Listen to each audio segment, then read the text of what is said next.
Hello, everyone, and welcome to an interview or slash a podcast. We're going to be having a bit of fun talking about a bit of Dota, but it is memorable. It's an auspicious evening or night. I mean, it's evening for the lad beside me, but it's night over here. We're going to be talking about Xibbe, and in specific, we're also going to be talking about Team Abulous. They've had a meteoric rise over the past several months that they've been together, and I have to say, this is the team that has taken the scene by storm, and much to the surprise of some of the other teams out there, they've just been overall dominating, I would say, if you talk about the Western close qualifiers for the ESL One Bangkok, where they defeated Tundra and 2-0'd OG to secure their spot, or whether or not you're talking about some of those other leagues out there. They've won CCT, they won the RES regionals against some of the best teams Against out there, Parivision. Parivision. Yeah.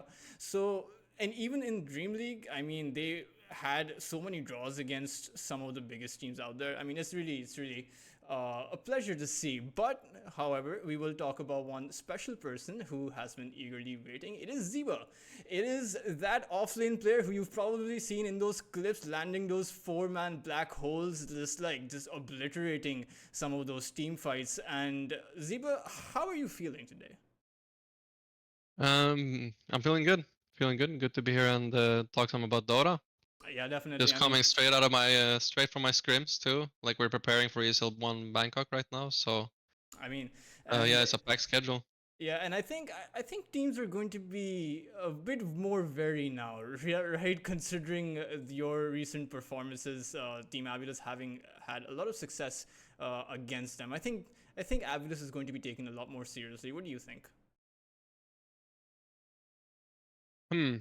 It's a good question. I'm not sure exactly what like the top teams are thinking about us right now because we have shown that we can beat like anybody. I Yeah. think um like there will be some level of respect, but I also because we still like most of the teams like experience playing against us.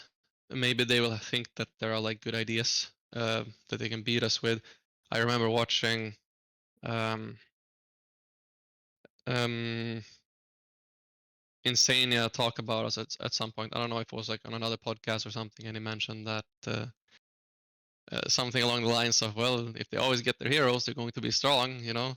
Uh, kind of like poking fun at, I don't know if it was Gladiators or Tundra about like that we always get our heroes and no one's really trying to outdraft us.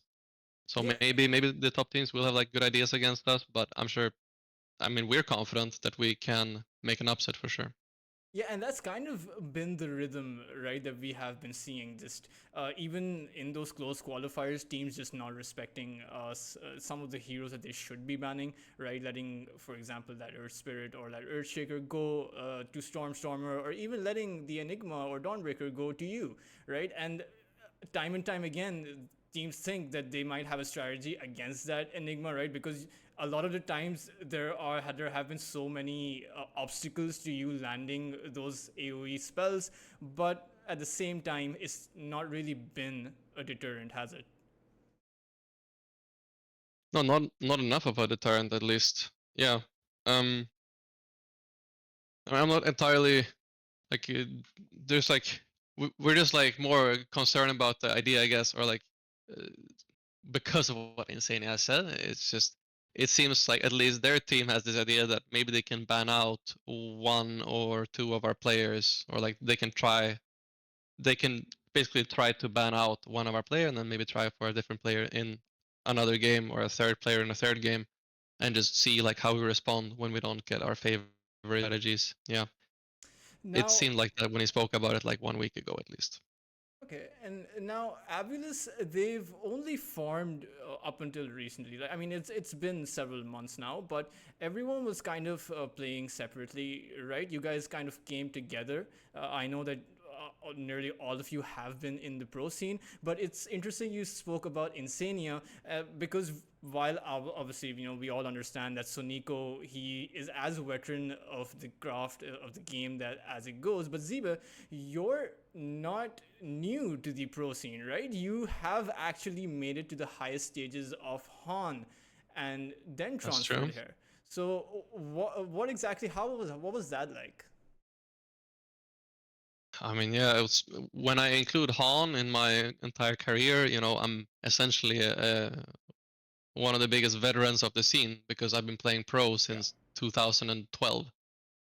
Um, so yeah, that's like 12 years or soon to be 13 years of uh, competitive MOBA, like that I've like actively been playing in like top 8 or top 16 perhaps or top 20 in Dota. Maybe not top. Okay, I shouldn't give myself too much credit. In Dota, I haven't been top 16 for a majority of my career, but yeah, I've been a pro for a long time. Hey guys, Dr. Tultras here. Just wanted to pop by to thank you for tuning in and remind you all to hit that subscribe button and follow me on my Twitter to support my journey as a broadcast analyst. Without further ado, let's get back into it, and I hope you all enjoy the podcast. And And how do you think that switch, or should I say, because I've never really played Han, right? So it's a bit of a yeah. beginner's question in my mind. What kind of experience does Han offer that that addition that you bring to Dota? Because clearly there is something, Mm. right? You are, as you mentioned, one of the best players out there. The transition in itself, like the games are very similar, of course. Like all the mechanics, like last hitting and just spell casting, team fighting, it translates almost one to one. So that Okay. part of it was like extremely simple, and it just seemed like the way the on meta developed players was like still very like applicable. We came into like a lot of these teams that did swap, like Fnatic, like the first time Hansken Yeah. swapped with I don't know exactly what the roster was back then, but they were also like relatively successful in like NIP and those other teams, Alliance and NIP back in the day. And then you had like the Insania stack as well, and they were like relatively successful. You had people like Psy and PPD also. It just seemed like the way we grew into pros in Han was like very applicable. Like we were very aggressively minded. It just seemed to kind of we could just compete, even if our scene was perhaps smaller. Okay. We could compete at the highest level anyway. Okay, yeah, and that's kind of the trend that we have seen, right? As you mentioned, Insania, I do believe he was also in Han, right? Yeah. And he actually interviewed you as well at the finals, I believe. There was a few Yeah, that was like an materials. inside. He's an old teammate of mine in Han actually. I think we Okay. played for a long time, like 2013, 14, 15, somewhere in these years. We were teammates for quite a long period of time, and we were pretty good friends during this time too. All right. Um, And I yeah, I wanted to touch up a bit on the kind of spirit that Team Abulous embodies, right? Because I do believe that there is an essence to every team out there. Their own very unique kind of how should we say it? Their own very unique kind of soul, right? So the way that from what I've seen Avulus play, it's kind of reminiscent of the kind of playstyle that old Navi used to have, right? And I'm talking about the Sunico era Navi back when Dendi used to be a household name in the in the top circuit. So do you think that there are hmm. similarities there? I actually couldn't tell you because Yeah, I know. I did not You watch Dota you actively back then. I didn't play my first solo ranked till 2017. okay? So this old era Navi is not like actually one I'm familiar with, to be honest. Okay, but Sunico has seen that, right? Yeah, So in your overall composition, where you're going for all of these, very AOE heavy playmakers, right? Where you are playing off of those AOE abilities, those high cooldown abilities. Is that something that Sunico, because he's seen and because he's seen it work, is that encouraged in the team? honestly, not particularly. If we're thinking about like my heroes, at least in particular, it's like that in this team, it's been a little bit signature, like Enigma, signature Tidehunter, things like this. Like nobody Yeah, else has a pocket Tidehunter, yeah. or hasn't had a pocket Tidehunter for the last 6 months at least. But uh, for in this team, I pulled out like a random tide hunter, like 10 or 15 games. And yeah, like speaking of like big AoE ultimates, right? Ravage is one of the biggest out there. But I think when it comes to like the way we wanted to develop our team, I think we honestly modeled ourselves more after like gladiators, actually. Okay. Gladiators from like last year, like when they were one of the best teams. They won Riyadh, right? And they second place TI. So it was more like this very aggressive, oppressive style that we try to model ourselves after. Um, if anything. Okay. And Yeah. let's talk a bit about as far as those playstyles of those teams, like, do you think that that kind of uh, playstyle is successful in the meta today? Like, I'm talking about those, Tide Hunter, like you said, those Ravages or those big AoE abilities. Do you think that obviously there are certain metas, and I do believe Dota has, because the Khanda is removed, you do have a lot of variable metas that can exist and that can work, right? One of them is the niche AoE high cooldown abilities that are very high reward. Do you think that that can work at the pro level or at the very top? I mean, to some extent, it does, right? Even like in Blast right now, people are Yeah. beginning to pick Tidehunter, but I think it's more related to. It's always like a big mix of things. It's never so simple that it's just like big ultimates are good. Yeah. It's usually a bigger mix of things. Like, for example, right now, because of some changes to just minor changes to some of the most meta carries, um, Morphling has become a lot more popular as like a high priority hero to draft for the best teams in the world. And Morphling is a hero that struggles against Tidehunter in lane, not particularly in team fights, but Yeah. in lane. So you have one facet of the game that makes Tidehunter a bit better. Like he is a good hero against one or two or three high priority carry heroes in the lane. And therefore now Tidehunter becomes a high priority hero, even if it's not so much about the ultimate per se. Um, it's usually like uh, more things playing into whether a hero is good or not than just like yeah, big ultimates are good So like for sure. the big ultimate is the cherry on top. Meanwhile, everything else is really that's what you're focusing on in the offlane role. Yeah, and something along those lines. Like, of course, part of what makes a hero like Enigma or Tidehunter good is the fact that they have like Yeah. this big ultimate that will win you team fights. But it's never so simple that you only draft this hero because it's a good Ravage game or it's a good Black Hole game. It's more, it's just a big balance of many different facets of the game where you think the hero will be powerful or that it gives you an edge in the draft or something along those lines. Yeah, it's always like very complicated whether or not a hero is good. Okay, so let's talk a bit about the meta right now. A trend that I have seen in Team Abulous in particular is that you have multiple heroes that are acting as initiators, right? In some games you have as many as 3 initiators, right? Some games you have Hmm. the Batrider, the Enigma, and Stormstormer on that Earthshaker, right? And it doesn't seem like anyone's holding back on their initiation, right? It's like it's all kind of happening in the middle of the fight. Everyone's kind of responding as well. But in particular, like some fights I have seen where there's a black hole going on one side and Eki's dragging someone out of their base on the other side, and Stormstormer's going in with his scepter. Like, how is that kind of thing working about? I think it's like a mantra almost that's been repeated for so many years, maybe 10 years, and it's you want at least two sources of initiation in most games. Okay. And I don't think that's never stopped like being the case. Like in an optimal draft, you want at least two ways to initiate team fights. Um, mm, yeah, like initiation is good. It makes games easy to play when you can start fights on your own conditions, on your own terms.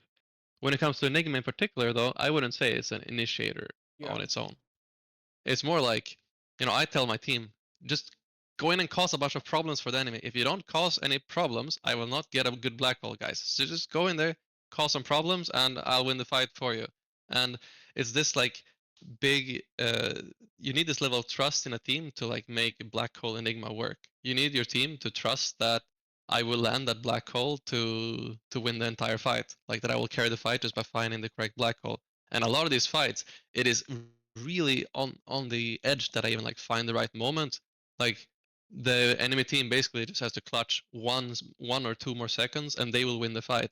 But it's just I find that exact moment where it's like it has to be now when I find a good black hole and then it ends. And yeah, finding that level of trust in a team can be hard. I don't have great success with black hole Enigma in pubs necessarily because of this, because sometimes your pub teammates will be like, why don't you just get your perfect black hole? And I'm just sitting there like, well, no one's going in to cause these problems. You need to go in and cause some problems or I cannot get a black hole. What do you expect? But they don't understand this Yeah. concept at all. So yeah, that's Enigma for you. Okay, and on that point, on the point of playing at the very edge, you actually reminded me of one of, I think you've probably seen that clip go around, and I think Avulus's Twitter page has posted it as well, right? Is that one fight where Stormstormer gets jumped on by four heroes and you're on the cliff with Oh yeah. Enigma near the jungle creeps, right? Because there are two ways that you can think about this, right? From a viewer perspective, right? One is Mm-hmm. that the Earthshaker baited them in. The other one, because you were standing right there on the cliff, right? It seemed like you had near perfect positioning. And the other instant is that you were just at the right place, at the right time. So was it a balance there, or because that fight, if Stormstormer died, you wouldn't have gotten that Echo Slam off, right? That 4-man Echo. So what was happening there? Was that on the brink of it, or was that calculated? It was still like very planned, right? I was like you can go for this rune, man. I have you. Like I have BKB Black Hole. They unstoppable, right? So just go in there. I got your back. And he does get jumped. I know he has bottled the shield rune, right? So I'm just looking at the moment, and you should now you should cue the like edit in like the clip of me doing this somewhere in a corner. You need to gonna need to edit that clip in, right? But yeah, I'm just waiting for the correct moment to jump. I need my shaker to survive. I understand this, of course, but I see that the Sven is coming on our Sven, and I understand like I really want the Sven in the black hole too because it's gonna become so much better. So I'm just trying to balance that moment where like I essentially want to jump and black hole so that Sven walks into the ultimate because he cannot react. Like a human reaction time is like in Dota I can expect like about 0.4 seconds or something like this. Yeah. Like he will not be able to turn back within a 0.4 second window pretty much. So I'm like I'm expecting that too. So I jump black hole and he perfectly walks into the ultimate like it's just about to turn around, but he gets caught. And and yeah, it's poetry. Like it's cinema when you look at it. It was beautiful. And But it was very calculated on my end at least. I don't know what Stormer thought. He just trusted that I would have his back. I mean, and you you ended up did in fact having his back. I mean, you guys wiped them out, right? So that's very interesting. So is that what was happening? I don't remember the particular game, but it was against you had a Beastmaster whose job it felt you were against the Beastmaster, right? You were playing the Yeah, Enigma. it was against Tundra. It was against Tundra So the in the Beastmaster upper kept bracket semis. trying to blink in and roar and using the roar to stop your black hole, but every time he Yeah. tried to do that, he just gets sucked in. So was that you just straight up playing some 3D chess that, in that point 0.4 millisecond, he's gonna end up walking in? Um, only the people that believe in their own luck tend to get lucky. Something like this. You need to like be used to good luck to be good to be good at like being lucky, if that makes sense. So I know that if 33 executes perfectly, he's gonna be able to cancel the black hole even if I have Aghanim. And in some fights later, he managed to, like at least once, he did cancel his black hole. Um, but yeah, like people aren't that good at playing against this act. It's not like in their muscle memory to blink that far away from the black hole. Yeah. They like tend to just blink exactly outside and then try to use their spell on you, but they don't think that much about the cast time, so they get sucked in because the Aghanim Scepter. Um, but it's not like I know exactly what I'm doing. I'm just kind of trusting that it's a very intense moment and that his like muscle memory will fail him, kind of. It's just like I need to trust that I'm gonna get lucky, and you know, in that game there were so many moments where if I didn't get a little bit lucky, Yeah. we would have lost that game and that series. So yeah, I can only like thank my trust in my belief in my own luck, actually. Yeah. Okay, and I mean, to be fair, there is a large amount of muscle memory on your part as well to be getting that done intuitively, right? I mean, it if it was once, I would say okay, Xibbe was lucky, but it wasn't just once, was it? It was like several times that game. I believe you landed like you got three people in a black hole, like four times that game. So I mean, I believe there's luck on both sides, but at the end of the day, I do think that yours prevails because there's a lot more skill going into it. But Zibe, speaking on the meta, uh, do you think the offlane role is stronger now, or is more important now than before? Considering that the carry role is kind of nerfed in the sense. I mean, of course, Dragon Knight, Alchemist, Morphling not touched, but the Ultra Burst Khanda builders, they're gone. So is the offlane now stronger? Hmm. It's an interesting question. Um, the offlane has been a weird role historically, Yeah, right? Like in the past, offlane used to be called the suicide lane for a good reason, because I maybe some will remember like back when there was like Universe and Psy, where some of the best offlaners in the world, they would go 1 versus 3, and their job was to get destroyed as little as possible. What can you really do one yeah, versus three? And this was the case in Heroes of Newer for the longest time too. You would pick some strange hero like Puck or Queen of Pain, you would blink into the trees and leech experience. And this was like valid. This was this was like, yeah, this makes sense. You would be Treant Protector and you would just sit in the trees and leech experience. Um, and that made sense back then. Now it's very different, but I find it hard to say like stronger. Of course, offlaners will have more net worth today. Like if you try to take a one-on-one fight with an offlaner of today versus an offlaner of yeah, 10 years ago, the offlaner of today just has twice the net worth and would destroy, of course. But I think like the importance of the position of like your job in the game has not exactly diminished. It's a team game after all, yeah, and everyone has their role to fill. Even if it's like in basketball, someone's got to score the points, right? But there's still 5 players on the court, and if someone's not playing, you're gonna lose regardless of how many points Michael Jordan scores. You still need people to play defense or people to spread the field. Everyone has their role to fill for sure. So I find it hard to say that the offlaner is more important now, but perhaps just looking at it objectively, they're a bit stronger because they have more gold. So it's a weird balance. Okay, so on that note, speaking about having more net worth, so do you think there is more of a room for recovery, or is it wiser to allocate more resources to an offlaner who hasn't had a good enough time, right? Because there's a lot less pressure on shutting down some of those carries that were just absurdly strong in the previous patch. So now it's a more spaced out game where that early to mid game you have kind of less enough pressure that the offlaner, they've had a rough start, so they can choose to accumulate more resources for themselves.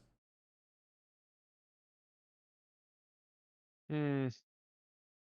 And I think it's an interesting thing that there are like more angles of attack these days because it makes more sense to attack the offlaner than before. Like back when it was like the offlaner is already destroyed, it doesn't make much sense to go and try to gank Yeah, him. Um, today there's just more balance. The side lanes are usually pretty equal in net worth.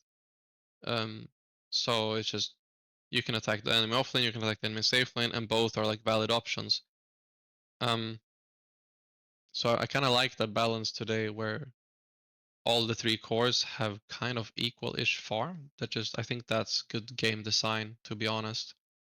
And I like that I like that it enables different play styles too. Like you look at Falcons and they're playing they're playing Skeeter with like straight blink Dragon Knight, Mage Slayer blink, or I don't know, Skeeter's like buying pipe on a carry. You know, it's almost unheard of. And then Amar buys Sanjay Yasha on Doom all of a sudden, like Sanjay Yasha Assault Cuirass, and everyone's confused. Um, but honestly, I like this. I like that you can have these different styles, and that like even the old hyper traditional like the traditional hyper carry is still like viable. Like you look at Team Spirit right now, and they're making it work with Satanic. Like he's playing a hyper carry every game, and they're making it work. They're like a top 6, top 8 team right now for sure. Do you And I think? love this. I love the versatility. Yeah, I mean that definitely. The versatility is a definite change of pace. And while we're talking about the meta, of course, I'm not gonna count the Dragon Knight as part of it because it's. I mean, if you're not banning it, then someone is picking it, and obviously, just one of the strongest in the game right now, right? In a kind of undisputed way. Um, so a lot of heroes have been nerfed, right? And speaking of specific heroes, right? The Shadow Fiend change was not. I mean, it was, I believe, one damage per soul reduced, right? And people weren't expecting it to be that huge, but nowadays I'm seeing the Shadow Fiend kind of fall really behind. So, what could be the reason behind that? Um, I think that we saw some heroes enter the meta that made this hero difficult to play. Like we saw Dawnbreaker become popular, and Shadow Fiend versus Dawnbreaker seems kind of unplayable in many ways. Um, I don't know if there was some other offlaners that are also hard to play against, but I mean, you also had like Dragon Knight is a good hero against Shadow Fiend. Yeah. Alchemist can be a good hero against Shadow Fiend. So you have like other carries are good against Shadow Fiend, and some offlaners who are good against Shadow Fiend also gain popularity. And then you couple this with the nerfs, and then suddenly you have a problem for the hero. So what kind of offlaners can we expect to see pop out? Like what I'm seeing is that there's a trend towards offlaners that can physically trade with the opposing carries a lot better, right? Like so as a Dawnbreaker, like you mentioned. So are we going to see something like like a Wraith King carry, sorry, Wraith King offlane come back or something like that? Rainsking offlane. Hmm. Maybe not Rainsking offlane. Yeah, I mean, like I mean, potentially, I'm you never know. spitballing, As I said, like there's a lot of versatility. I could see some player perhaps pull that off, but not as I'm not meta. sure that I'm gonna pull it off. I mean, I saw there was like not that long ago actually. There was a patch where where people were playing this racing offline actually. Like I saw Ace playing it in pubs and some other people, but then it fell off really quickly. Like it got nerfed like after a week or something, and then I didn't see it for a long time. But I'm not sure. It feels like this, even if this last patch we had is like very small. There's like no Yeah. really drastic changes. It feels already like it made a lot of things happen. Like we're already seeing like a lot of new heroes being picked. Like this Tidehunter, for example, that I talked about a little bit before. We're seeing we're seeing so many heroes. We're seeing Ace is playing Centaur, Amar is playing Mars in some game. We still have the Beastmasters and the Dawns and the Night Stalkers and Broodmothers and God knows what. There's just a lot of heroes being picked right now.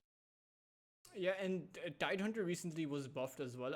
I don't think in 7.37E, but I think in Whole 7.37D. buff. And a lot of people were debating whether or not that's actually a buff. If I recall, the damage reduction buffer was reduced, right?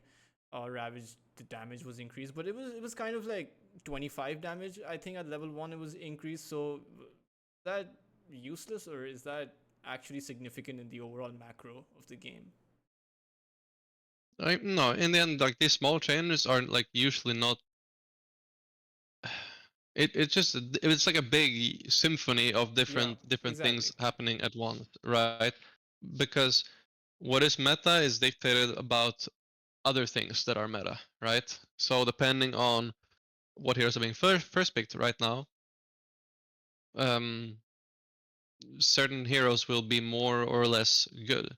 Like if the two most popular heroes of the patch are Alchemist and Dragon Knight carry being first picked in the game, then heroes that are good against these heroes will naturally gain a lot of value, regardless of if they gain 25 damage or not.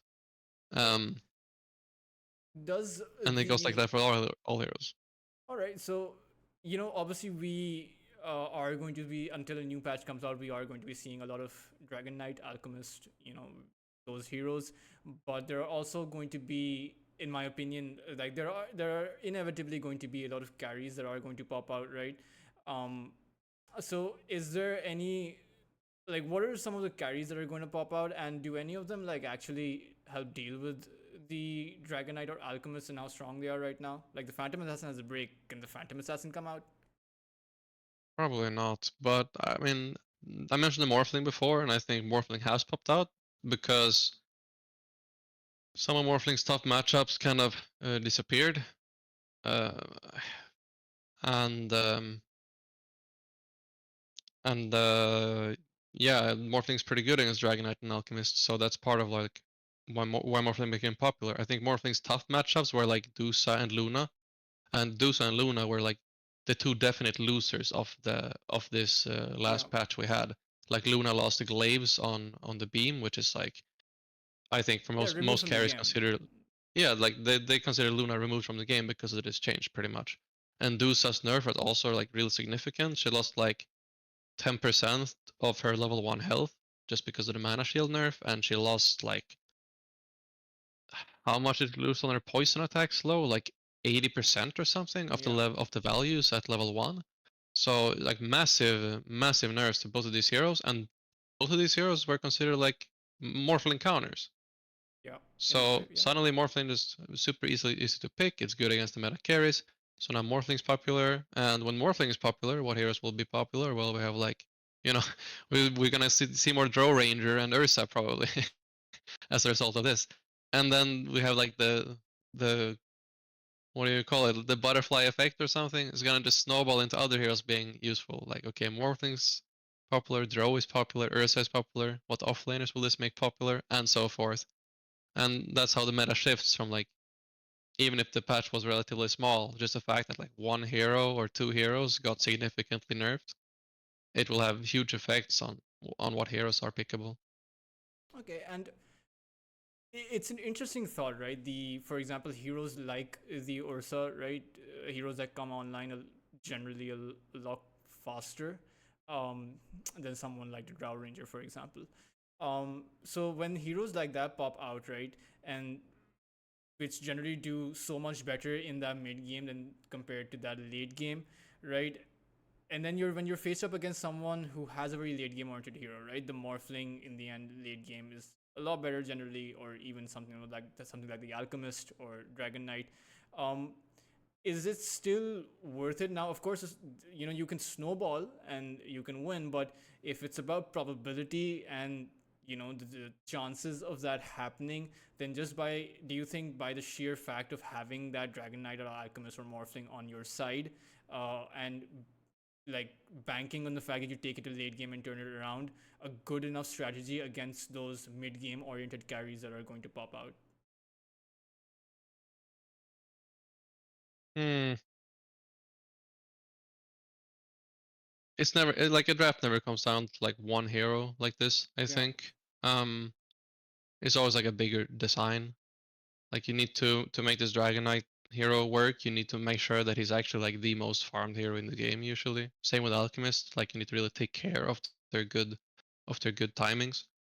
And I mean, we will see a clash of these strategies at ESL One Bangkok. You know, some teams will be just first picking DK and Alchemist every single game and try to make that work, and then you'll have other teams that are trying to beat this, or maybe everyone will just ban DK and Alchemist, and we're not gonna see these heroes at the event, like Naga Siren, for example, who's even like Naga got significantly nerfed too in this patch just now, and at Blast that is being played right now, this hero has been banned every single game, except for one single game where Liquid played it and it didn't do anything.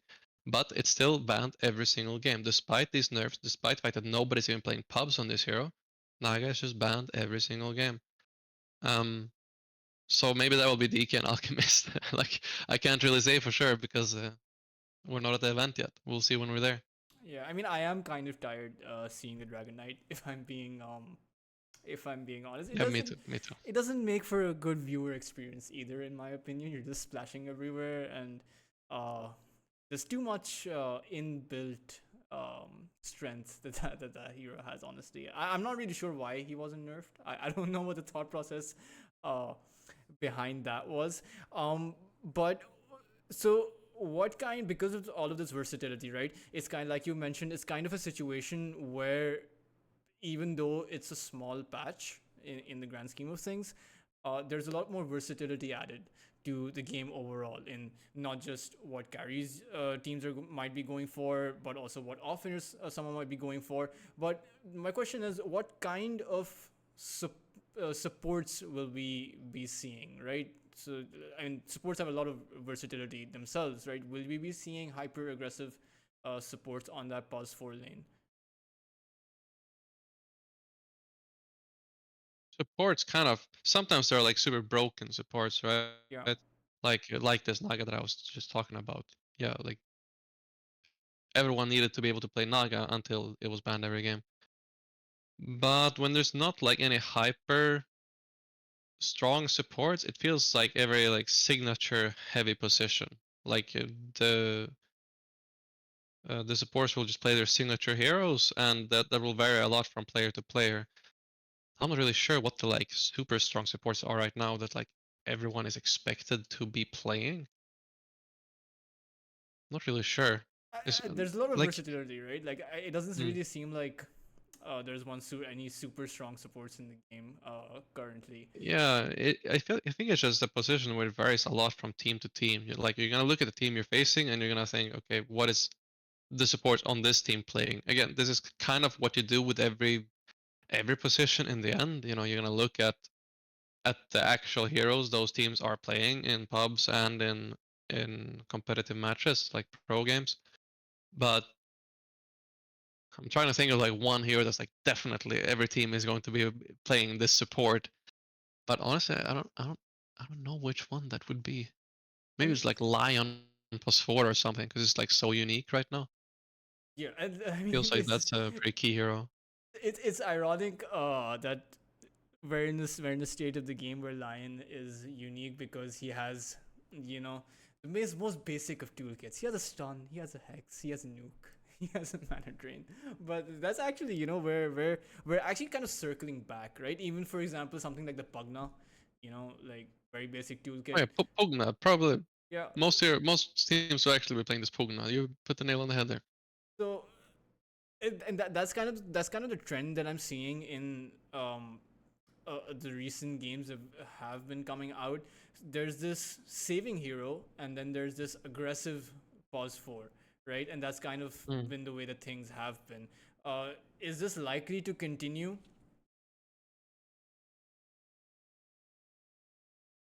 I mean, it's always like if you want something specific out of your support, then you're gonna pick something very specific. Like okay, we need a way to stun enemies. Then you're gonna pick Lion or You know, Hoodwink or something along those lines. Just something with a hard stun. Or if you really want a save, you're gonna pick like Shadow Demon or Oracle. And if you want to have team fight, you're gonna pick Phoenix.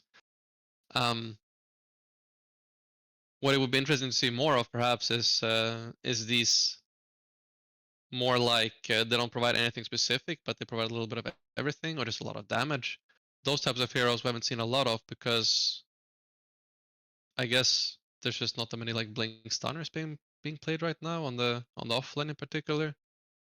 Like it's hard to pick like sniper plus 4 if you don't have a offlaner with a stun. I think yeah. I mean, so that would be more Has interesting to see.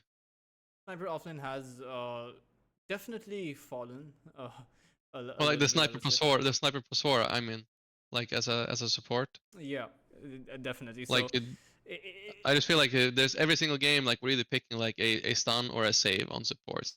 It feels like it's kind of like this, while heroes like that just provide more like damage we haven't seen as much of. And I think that relates a little bit to the meta right now, that most like offlaners are not blink stunners, but more like Sue heroes or big team fight heroes. But maybe this is also subject to change. Like I'm not following Blast that closely to be honest, so I'm not entirely sure what the teams there are playing right now. I mean, it's all what we're really discussing right now, right? You mentioned a Dawnbreaker. It's the most played hero right now. It has a decent enough win rate. Of course, Shadow Demon supports like that. Supports that are generally save oriented are not doing that well. I don't know if it's that teams are figuring a way around those or not. But one thing that I did want to touch on was the role of kind of those aura builders. Uh, Hmm. I from my perspective, I feel that that role is kind of diminishing in favor of something else, in favor of like a kind of position 2.5 semi carry kind of role on that offlane, uh, rather than going for those heavy AOE builders. Like, what is your perspective on that? Hmm. Yeah, I have definitely seen a lot less of the pipe and crimson and stuff. And I was honestly one of the first. I felt like I was one of the first guys who were like, dude, this pipe and crimson stuff people are picking on doing an offlane every single game. It's just not it. I'm the kind of guy that was during TI. I was just building Orchid on my offlaner every single game, like regardless what I was playing almost. And we were winning scrims against Liquid, against Gladiators, like during TI with this type of play style. And they still go into every game during those TI finals and they build a pipe, or they build a pipe and they build a crimson. And but yeah, as the meta develops, it felt like yeah now there's a lot of offlaners that are straying away from these team fight items. And I'm just not entirely sure exactly why that is. If it's just a vibe that like you want to be able to do like more aggressive things, perhaps like not as five necessarily, but more like as smaller groups on the map. Like, of course, pipe gains more value if you're piping four heroes than if you're piping one or Yeah. two heroes. Um, so there could be something to it there, but that's the reason why. But it's always like Something. hard to. I haven't thought that much about it either. It's just like I just go with the vibe I'm having right now. When I play my games, I just like I don't feel like buying a pipe. I feel like buying an orchid, and then I'm gonna buy an orchid. Yeah, and I do definitely think that because certain heroes have become off meta now, right? In specific, the Khanda, it's it kind of became what the Gleipnir was, back when it was kind of super really strong. So you wanted escape items back then when that was really strong, and now when you had the Khandas, you want to be surviving that burst. So you had those kind of aura items building up, but now that's gone. So you have this kind of, in my opinion, strange space where there's a lot more room for experimentation on the itemization. I think, because keeping in mind Mm. we might see some mid game oriented carries come out, like the Ursa. So that essentially means, like you mentioned previously at the start of this, more net worth for the offlaner. So is it potentially a better strategy to be going for, having uh, a position 1.5 plus a position 2.5 versus a position 1 and a position. Hmm. I don't even like completely view the fact that you buy auras that you're like a +3 or anything like this necessarily. It's just you want to just get the most out of the heroes you're picking. Like if you're picking a hero that actually can buy both auras and something else, like maybe a Pangolier or a Dawnbreaker or something like this, which we have seen sometimes they do buy like a pipe or a crimson, and sometimes they buy the items they need to scale and deal damage. Like for a Pangolier, you'll buy like Diffusal and Aghanims. For a Dawnbreaker, you're gonna buy maybe Echo Saber, BKB, Assault Cuirass. Like I don't feel like one of the two builds makes you like a position 2 or a position 3 necessarily. Like Okay. in both of these situations, you're just trying to get the most out of your hero in that particular game. And it's gonna depend on both the heroes you're playing with and the heroes you're playing against. Um so yeah, I guess I just have like complicated feelings on the matter that are like hard to like completely put into words, I guess. Okay. It's just like I don't, just because I like have a really good game on a Beastmaster and I'm the top damage dealer in the game, I don't think that I'm like, oh, I'm position 1 or anything. Yeah. I'm just trying to get the most of my out of my hero, and I'm expecting my teammates to do the same. Okay. And you know, Dota has a lot of team fights have always been around the, I would say, vision game, right? And what you're able to do with that vision and how you're able to gather information. That's why I think heroes like Clockwork became popular too. I mean, of course, you have that initiation and that disruption ability in those fights, right?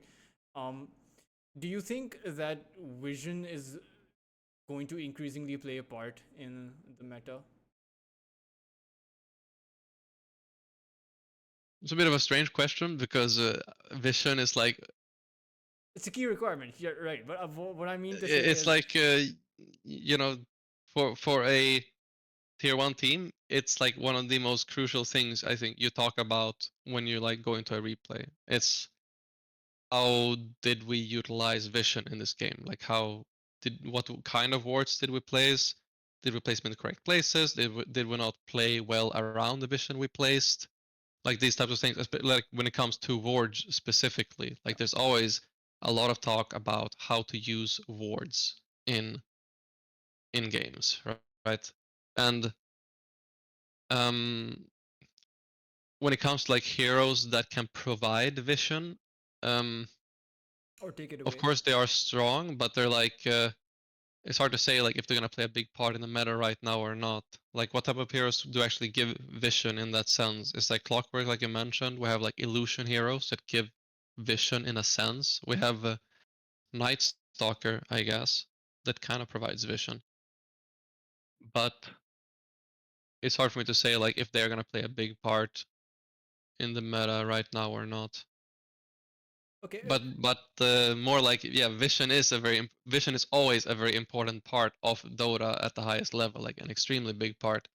And I think it's a big reason why you don't even know, like it's one of the big uncertainties whether a team will win or not. Like if two teams win or if two teams meet and you think one team has a 70% chance to win, another team a 30% chance to win, a lot of the reason why uh, the worst team will still win a few times is because in some of these games they will just outward the enemy and play better around their vision.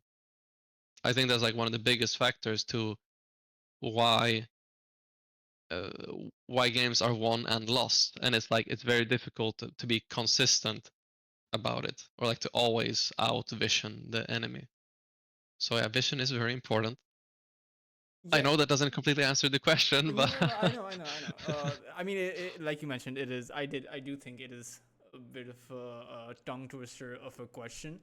Um, I only mentioned because what team, like you mentioned, like the importance of vision. What teams have been able to do, in that vision game, it's make or break, right? For a lot of those team fights, right? And we are seeing heroes that do like the Clockwork, right? It until recently wasn't a part of pro play in that big sense, where we're seeing Clockwork in so many games, right? The Night Stalker is also being picked up a fair bit, and not to I mention hear that. you have anti-vision heroes too, right? Like the Mars, for example, that are designed around taking away vision. So in general, again, that just goes a bit on the versatility of all of it. Do you think a time, and again this might be a tongue twister as well, do you think the time for the offlane has increased, or I would say the laning phase to the early game shift, right, the early to mid game, do you think that time for the offlaner has increased a bit by, I would say, like You mean a like few the minutes? you mean like the just the time spent doing like lanes? Yeah. Hmm.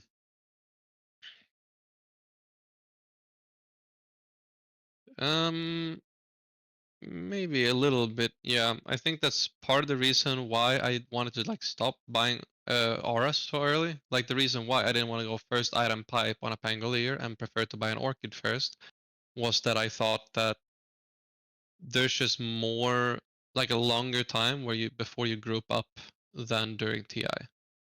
Like I just felt like there's more time you're going to spend like as 1 or 2 or 3 versus 1 or 2 or 3 heroes on a side lane. And in these moments, it doesn't provide that much to have a pipe because it doesn't let you like kill heroes necessarily. Um, and that's why I felt like, well, if I buy like an Orchid or a Diffusal or something on, say, a Pangolier, I will be able to kill these enemy heroes in this area. Like I'll be way stronger in a one-on-one situation. If a Pango with Orchid or Diffusal attacks you one-on-one in the side lane at minute 15, you're going to die. Yeah. But if he has a pipe, you're gonna be like, oh, what is this Pango doing? He's just wasting his mana on dealing 250 damage to me. I'm gonna ignore him and farm the wave and get out of here. Um, so yeah, actually, I think there has been like sort of an extension to the amount of time we spend not grouped up on the side lanes to an extent, but and these things can shift so quickly too. Like in the middle of a tournament, one team can prove that no, grouping up as 5 super early is still the best way to play. And if they're the strongest team, like during the group stage, then everyone has to follow suit and just do the same thing. So things can change quickly, and you always gotta be ready to adapt, no matter like what you think going into a tournament. So Okay. I hope that answers Yeah. the question a Uh, little bit at least. I mean, it does make a lot of sense, right? The reduction in aura items means that you're now focusing on other items. A lot of them have to do with creating early game tempo and those, outright burst items that you have. Hey guys, Dr. Tultras here. Just wanted to pop by to thank you for tuning in and remind you all to hit that subscribe button and follow me on my Twitter to support my journey as a broadcast analyst.